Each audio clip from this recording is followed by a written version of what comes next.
Alléluia. Pendant que tu es encore levé, encore une fois, nous sommes bénis, n'est-ce pas? Alléluia. Dans cette atmosphère, sans rien couper, j'aimerais faire appel à la servante de Dieu, Daniela Diwantessa. Est-ce qu'on peut acclamer pour la servante de Dieu?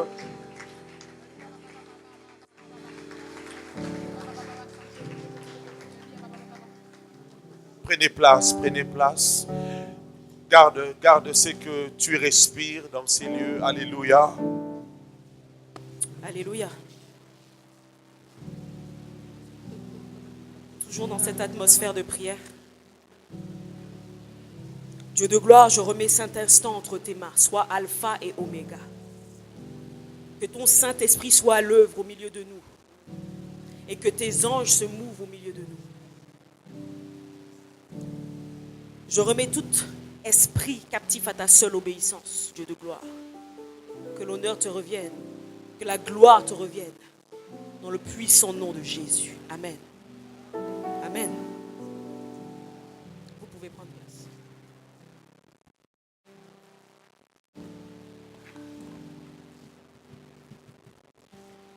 Sans plus tarder, je vous invite à vous lever pour lire la parole de Dieu dans 1 Chronique 4 au verset 9.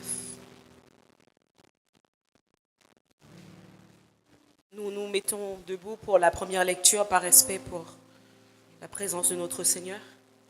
Lisons la parole de Dieu dans 1 Chronique chapitre 4 à partir du verset 9. Jabez était plus considéré que ses frères. Sa mère lui donna le nom de Jabez en disant « C'est parce que je l'ai enfanté avec douleur. » Jabez invoqua le Dieu d'Israël en disant « Si tu me bénis et que tu étendes mes limites, si ta main est avec moi et si tu me préserves du malheur, en sorte que je ne sois pas dans la souffrance. » Et Dieu accorda ce qu'il avait demandé. Amen. Amen. Je voudrais qu'on en enchaîne directement avec le deuxième verset dans Deutéronome 30 au verset 19. Deutéronome chapitre 30, verset 19. J'en prends aujourd'hui à témoin contre vous le ciel et la terre. J'ai mis devant toi la vie et la mort, la bénédiction et la malédiction. Choisis la vie afin que tu vives, toi et ta postérité. Amen. Vous pouvez prendre place. Amen. Je réclame pour Dieu. Amen. Le thème de mon message aujourd'hui s'intitule « Le choix ». Tout d'abord, avant de rentrer dans le vif du sujet, et parce que je veux être sensible à l'esprit, parce que nous devons prier. Lorsque nous sentons ce genre d'atmosphère, c'est parce que le Seigneur veut répandre quelque chose sur son peuple. Le choix, c'est l'action de choisir. C'est la possibilité de choisir. Que veut dire choisir? Prendre de préférence, faire choix de, se décider entre deux ou plusieurs parties ou plusieurs solutions. Je voudrais te dire dans la vie que tout est une question de choix. Il y a quelque chose que j'aime dire, c'est tout est une question de choix, il suffit tout simplement d'assumer. Amen. Dans la vie, nous avons régulièrement ou pas le choix. Certains choix nous sont imposés de manière spirituelle ou physique. Il y a les choix que tu ne choisis pas, mais qui te sont imposés par des principautés, par des démons, par des esprits, par la famille. Parfois, certains d'entre vous, vous me dites que je n'ai pas le choix. Dans ma famille, c'est comme ça. Pourquoi je voudrais parler du choix? Je voudrais d'abord parler du choix dans un sens spirituel. Bien-aimés, nous sommes dans une génération, nous avons parlé la semaine dernière des réseaux, des écrits, de la puissance des écrits, des paroles.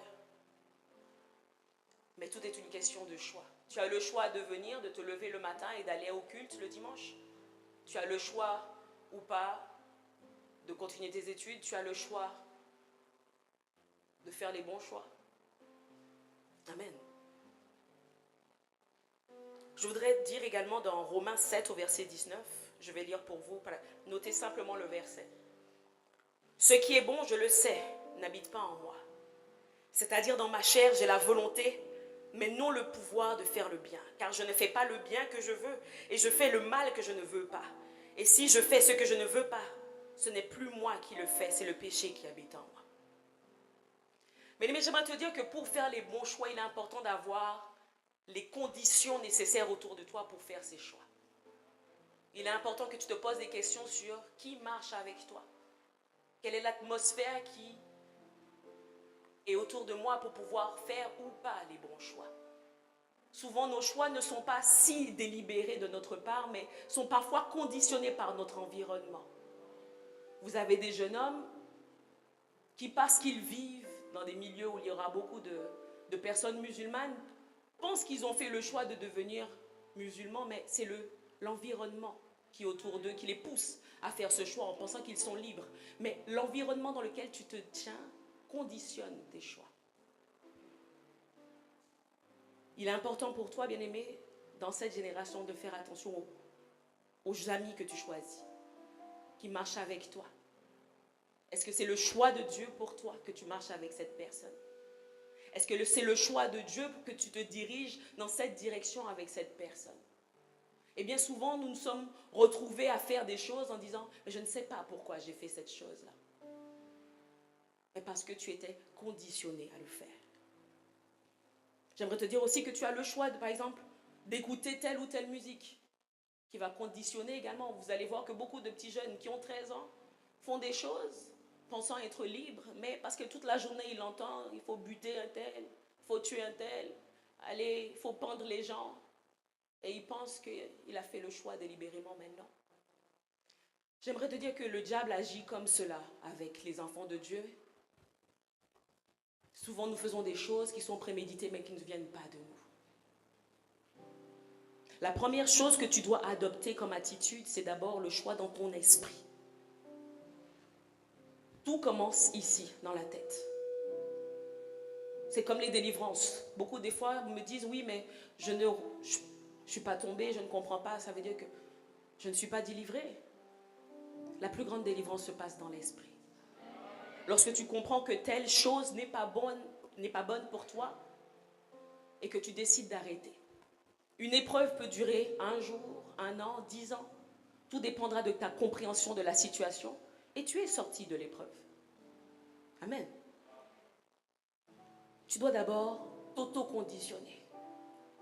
Lorsque tu te lèves le matin, tu dis « je peux y arriver ». Lorsque tu te lèves, tu dis « on m'a dit que j'étais faible, mais je proclame que je suis forte. On m'a dit que je n'y arriverais pas, mais j'y arriverai. Dans ma famille, personne ne se marie, mais je me marierai. » Tu dois d'abord être le premier prophète de ta vie.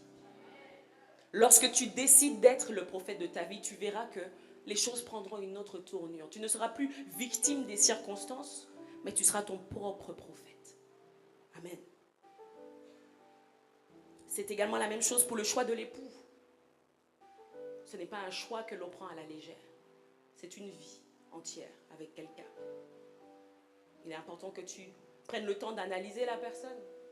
Mais avant même de l'analyser, je te dirais, il est important que tu demandes à Dieu si c'est sa volonté. Parce qu'il est beau, oui, elle est belle, oui.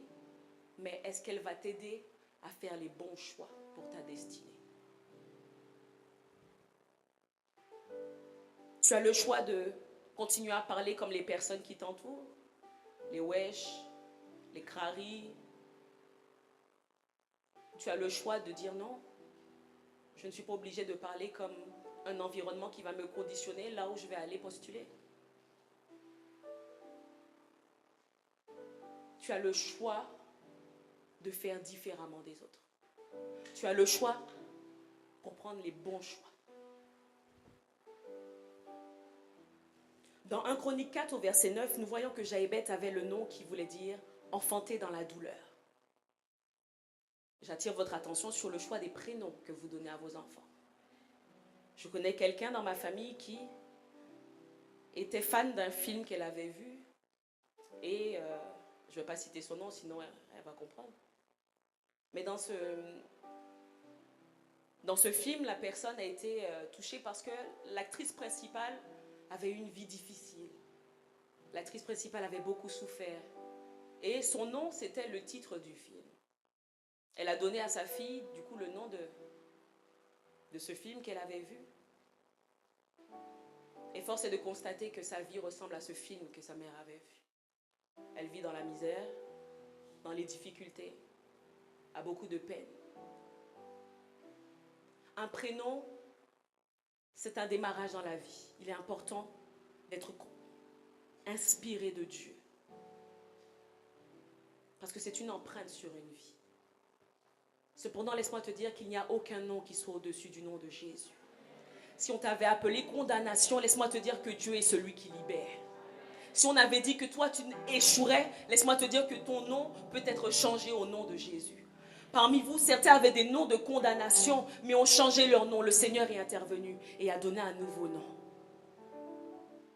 Jaébet portait le nom de enfanté dans la douleur. Mais plus loin, on nous dit qu'il a invoqué le Seigneur et qu'il a dit, si tu me bénis et que tu étendes mes limites, si ta main est avec moi et si tu me préserves du malheur en sorte que je ne sois pas dans la souffrance. Tu as le choix d'invoquer Dieu et lui dire, non Seigneur, on a dit ça sur ma vie mais je refuse. On a provoqué cela dans ma vie mais je refuse. On avait dit échec, mais je dis que tu es le Dieu de la réussite. Jaébet a élevé sa voix vers le Seigneur parce qu'il a compris que ce que sa mère avait dit n'était pas une bonne inspiration. Mais il a décidé d'avoir le choix de sa destinée. Parce que sa destinée était vouée à l'échec. Lorsque tu t'appelles douleur, dis-moi qu'est-ce qui peut t'arriver de bon. D'ailleurs, en Espagne, il y a les dolores, les douleurs. Il y a des prénoms qu'il faut être inspiré par Dieu parce que cela a une signification très profonde. Tu appelles ta fille Rihanna, ou Jay-Z, ou Beyoncé, et demain tu t'étonnes, elle te dit oui, je me vois dans l'eau. Quelle est la source de ce nom? Quelle est la source de ce nom? Amen. J'aimerais te dire que ton choix détermine ton lendemain, ton futur, mais également celui de ta descendance. La parole de Dieu nous dit, les parents ont mangé les raisins verts et c'est les enfants qui ont les dents agacées. En d'autres termes, les parents ont mangé les raisins verts, mais c'est les enfants qui ont les dents gâtées. Ce que tu poses comme choix a des conséquences non seulement sur ta vie, mais sur ta descendance. Lorsque tu prends le choix de faire du mal, tu décides également que les conséquences puissent impacter et toucher ta famille, tes enfants, le fruit de tes entrailles.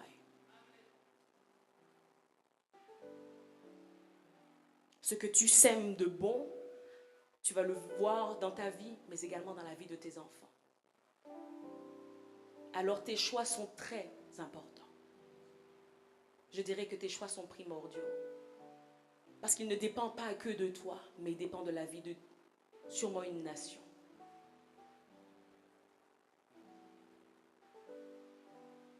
J'aimerais attirer votre attention également sur nous les parents. Et les futurs parents, parce que vous tous qui êtes là, vous êtes des futurs parents. Amen. Et parmi vous, parents, lorsque nous sommes en cure d'âme, le pasteur ou moi, nous entendons des choses très, très difficiles. Et une chose revient très fréquemment, pour ne pas dire constamment, c'est l'impact que les personnes ont sur le fait que les parents les ont négligés, abandonnés, délaissés, qu'ils ont subi des choses parce que les parents ne les avaient pas vus. Lorsque, comme je l'ai dit la semaine dernière, tu peux avoir un oncle, un ami de la famille, on te laisse. Et cet oncle-là de la famille a les yeux sur cet enfant. Beaucoup de jeunes filles sont victimes de viols, d'attouchements, et c'est toujours les plus proches. Nous devons faire attention à nos choix. Qui je mets dans mon entourage? Qui je mets dans l'entourage de mes enfants? À qui je fais confiance? Mais ces choix-là, tu ne peux pas les faire seul, bien-aimé. La vie est une question de choix, mais tu dois faire les bons choix. Mais comment faire les bons choix? tu commences à te parler à toi-même. Seigneur, moi seul, ma chair me pousse à faire des choses qui sont contraires à ton esprit. Le bien que je veux faire, je n'arrive pas à le faire. Mais Seigneur, si je marche avec toi, si tu es le Dieu de ma destinée, il est possible pour moi de faire les bons choix. J'aimerais te dire d'abord que tu dois te conditionner. Pousse ton voisin et dis-lui conditionne-toi. Non, j'ai dit pousse ton voisin. Secoue ton voisin. Voilà. Comme ça, si ton voisin dormait, il entend aussi ce qui lui appartient. Tu dois te proclamer des choses. Tu dois te faire des coachings. C'est bien d'écouter des personnes qui vous exhortent, qui vous coachent. Mais la réalité, c'est que si tu n'es pas ton propre coach, tu ne vas pas avoir la longue durée pour continuer. Tu as besoin de te dire non. Et ça commence dans tes pensées. Tu vois, le frère Jonathan, il a une nouvelle montre en or. Hein? Amen. Je proclame ça sur ta vie. Tu vois que le frère, il a une nouvelle montre. Et au lieu de le bénir, tu dis, sûrement il a volé. Hein. Sûrement, il a dû faire des trafics pour avoir ça. Tu dois d'abord conditionner ton esprit. Non, mon esprit, sois heureux pour lui. Sois content pour sa bénédiction. Parce que lorsque tu seras heureux pour l'autre, Dieu sera te bénir et d'autres seront heureux pour ta bénédiction. Lorsque la jalousie arrive dans ton esprit, tu as le droit de commander tes pensées et dire « Je refuse tes pensées au nom de Jésus ». Parce que tout naît dans les pensées. Je voulais simplement te dire aujourd'hui que tu as le choix d'impacter tes pensées. Tu as la capacité de dire à une pensée « Je te refuse ». Tu as chaud, tu dis aujourd'hui là, même si c'est le facteur, il faut qu'il se passe quelque chose parce que j'ai chaud. On se comprend, non? Non, vous n'avez pas compris. Tu as chaud. Tu voudrais aller soulager des besoins charnels. Et c'est plus fort que toi. Mais les envies de ton esprit sont différentes des envies de ta chair. Et ta chair a la capacité de dominer sur la... Ton esprit a la capacité de dominer sur ta chair. Tu dis non, je refuse. Le combat commence ici. Lorsque tu comprends que même des pensées peuvent être insufflées par le diable, tu comprends que tu peux dire non, Seigneur, que mes pensées soient couvertes par le sang de Jésus. Tout commence ici. Qu'est-ce que tu permets à tes pensées de cogiter? Surtout nous les femmes.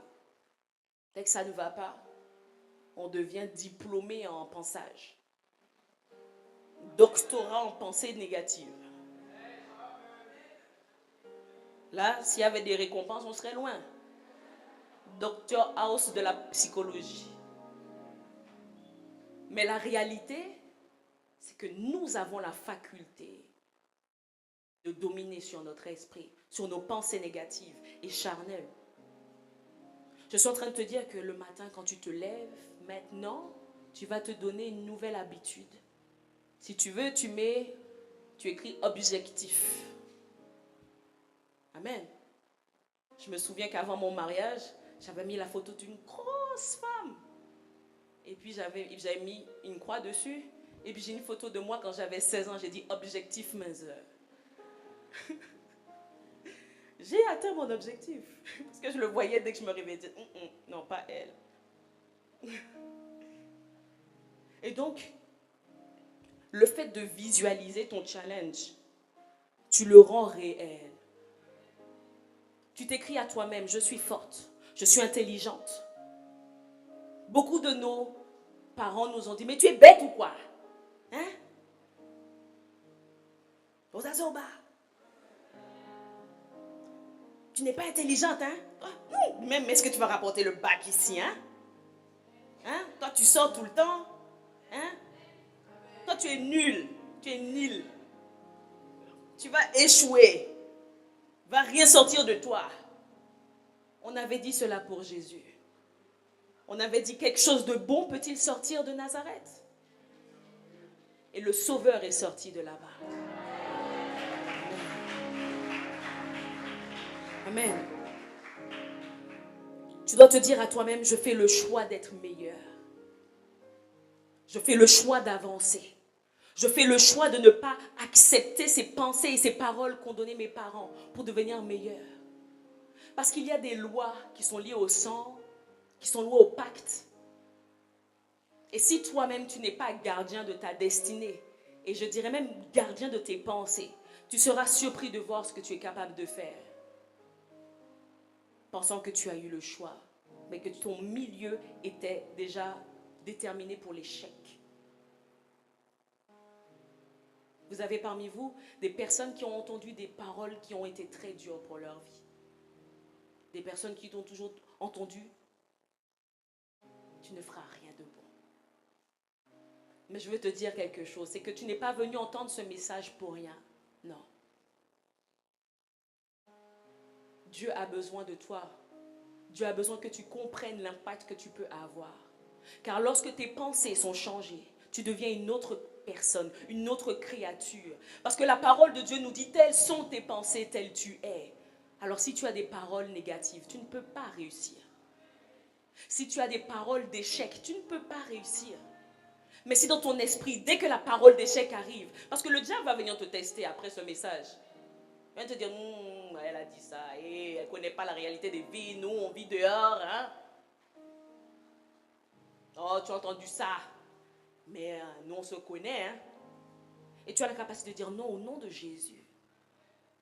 Je suis la prophétesse, je suis le prophète de ma vie, et à partir d'aujourd'hui, toi et moi c'est fini. Impudicité, toi et moi c'est fini. Mensonge, toi et moi c'est fini. Jalousie, toi et moi c'est fini. Orgueil, toi et moi c'est fini. Aujourd'hui c'est fini.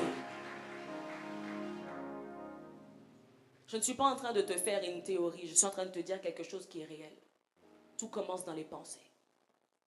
Si dans tes pensées, tu es forte, tu seras fort. Si dans tes pensées, tu te vois loin, tu iras loin. Si dans tes pensées, tu ne te soldes pas, c'est-à-dire, et là je monte, 35 ans, je me marie seulement, le premier qui vient, je prends. Tu seras étonné de voir que 2 ans plus tard, tu es devant la justice en train de faire un procès pour divorcer. Parce que tu n'auras pas pris le temps d'analyser la personne qui est venue devant toi. Et avant la bénédiction arrive toujours la photocopie. Seigneur, moi je veux, ici, un matcheuse, yeux verts, blond, comme ça. Et tu vas être surprise de voir que le même arrive. La photocopie. Mais si tu es vigilante dans tes pensées, tu diras non, je ne vais pas m'emballer. Tu diras non. Je vais réussir et ça commence ici et maintenant. Je voudrais lire avec toi un verset avant que l'on prie parce que tu dois comprendre que ce message, aussi peu éloquent qu'il peut se paraître, ce message peut changer ta destinée. Parce que tout commence dans ton esprit. Si tu fais le choix d'être quelqu'un de fort, tu vas te lever, tu vas dire non, péché, toi et moi c'est fini, maintenant on monte. Tu vas dire péché, toi et moi c'est fini, maintenant on monte. Je monte en esprit. Ce que je n'étais pas capable de faire, je vais le faire aujourd'hui. Là où j'ai échoué hier, je n'échouerai pas. Hier, on m'a appelé impudique, on m'a appelé sirène. Mais aujourd'hui, je crois que le Dieu qui est dans ma vie, c'est le Dieu qui peut changer des destinées. Amen. Amen. Qui le croit? Qui le croit? Alors lève-toi.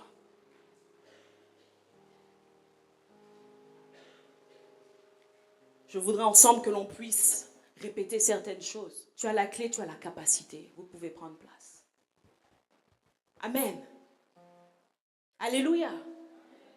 Tu es le soldat de ta vie. Tu es le prophète de ta destinée.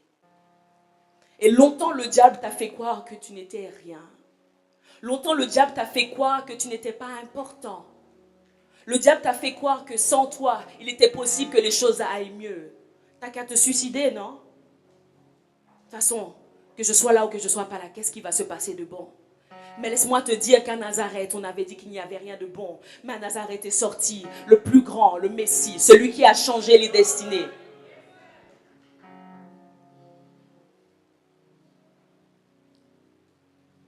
Je crois en toi, non pas parce que tu es là, mais je crois en toi parce que Dieu a jugé bon de te créer.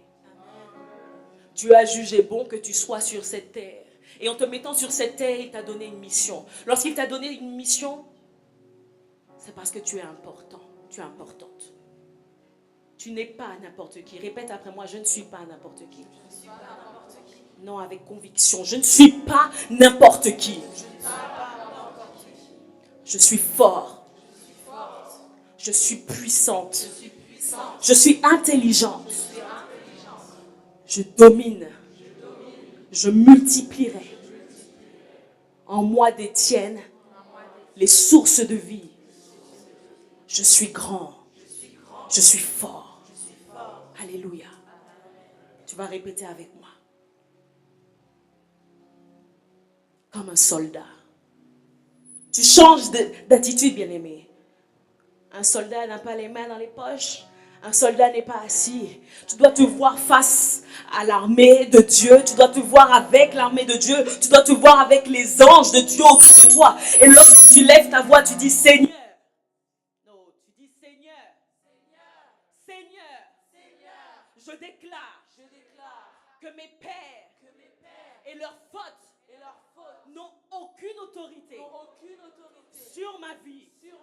Je déclare que ma vie t'appartient, que je ne verrai pas la condamnation, mais je verrai de mes yeux l'élévation, la grandeur et l'excellence, parce que tu es un Dieu d'excellence. Bien-aimé, maintenant tu vas lever tes mains au ciel comme quelqu'un qui croit que quelque chose va tomber pour lui. Je vais te dire aujourd'hui, quelque chose va arriver pour toi. Tout cela va dépendre du choix que tu fais dans ton esprit, de quoi que tu reçois cette chose que tu demandes. Si trop longtemps tu as demandé, tu n'as pas reçu. Laisse-moi te dire, parce que tu n'avais pas compris que dans ton esprit naissait déjà la bénédiction. L'élévation naît déjà dans ton esprit. La grandeur naît dans ton esprit. Non, lève les mains au ciel, parce que tu sais que le secours ne vient que de l'Éternel. Tu lèves les yeux vers les montagnes, c'est de là que viendra ton secours. Tu lèves les yeux au ciel et tu dis Seigneur, aujourd'hui, je fais le choix de marcher avec toi. Aujourd'hui, je fais le choix de grandir avec toi. Je vais monter avec toi. Je vais monter avec toi. Oh Seigneur, tu vas me changer en une autre créature. Et de mes yeux, je verrai.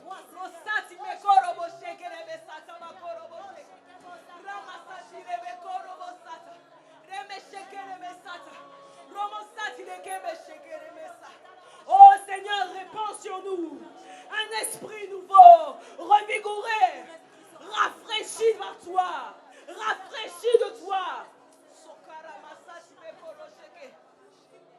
Oh, parle à l'Éternel, dis-lui, Jaébet a levé sa voix devant toi et tu as changé sa destinée. Il était voué à l'échec, mais tu as changé l'échec en bénédiction. Oh, lève les mains au ciel, parce que tu sais que ton nom sera changé, que tu ne seras plus appelé échec, que les paroles de tes pères n'auront plus aucune autorité sur toi. Tu le sais, élève ta voix. Seigneur, nous voulons monter en esprit, comprendre que la bénédiction se cache d'abord dans notre esprit, se cache d'abord dans nos pensées, car tels nous sommes, tels nous pensons, tels nous sommes, tels nous pensons, tels nous sommes. Dis Seigneur, change ma pensée, change ma manière de voir, change ma manière de voir, change ma manière de voir, change ma manière de voir, change-moi Jésus. Oh, Ramasati me korobo shekere. Romosati me shekere mes. Romosati me kerebe shekere. Oh, bien-aimé, monte encore. Dis Seigneur, je fais le choix de marcher avec toi. Dis-lui, je fais le choix de marcher avec toi. Je fais le choix de marcher avec toi. Oh, alléluia. Oh, lève tes mains au ciel. Tu sais que tu vas monter de gloire en gloire.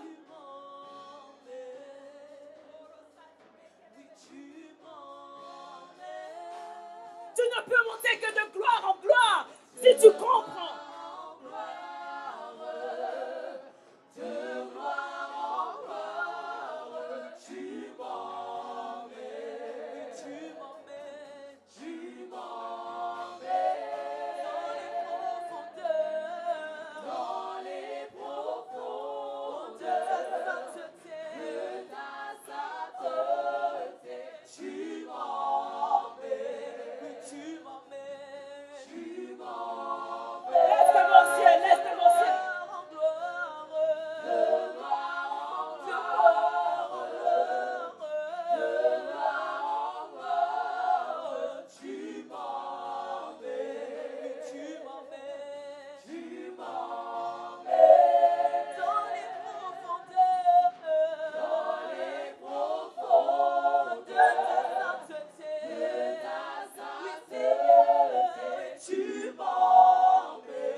tu avais le choix.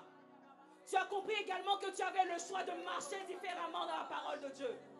Tu as compris que tu n'as plus le choix. Maintenant, pour ta destinée, tu ne dois plus tolérer et le péché et la vie. Le Seigneur dit qu'on ne peut pas servir deux maîtres à la fois. Tu ne peux pas servir un maman et servir Dieu. Non, les ténèbres ne cohabitent pas avec la lumière. Alors tu dois dire maintenant, Seigneur, que ta lumière habite en moi, que ta lumière me touche, que ta lumière me change, que ta lumière resplendisse en moi. Je n'ai plus besoin de cohabiter avec le diable. Je n'ai plus besoin de cohabiter. Non, Seigneur, c'est fini les sentiments. C'est maintenant. Bien-aimé, lève ta voix. Tu dis, Seigneur, j'ai compris. J'ai compris. J'ai compris. J'ai compris.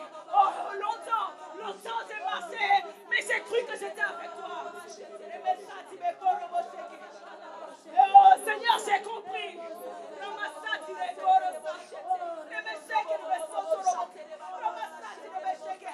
Oh, Seigneur, répands une lumière.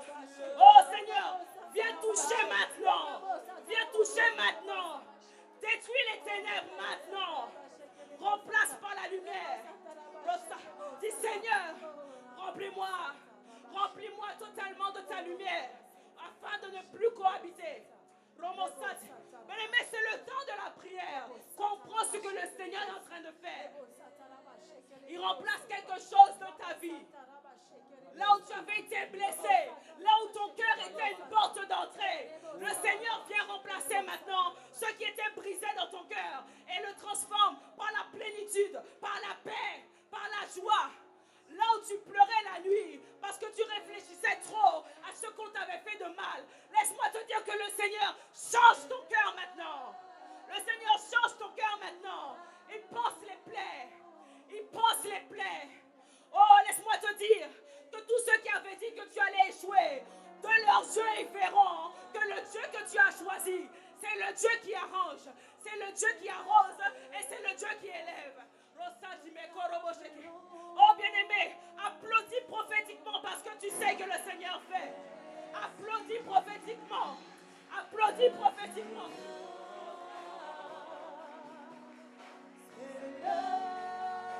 Oh, c'est l'heure. Nous t'appelons.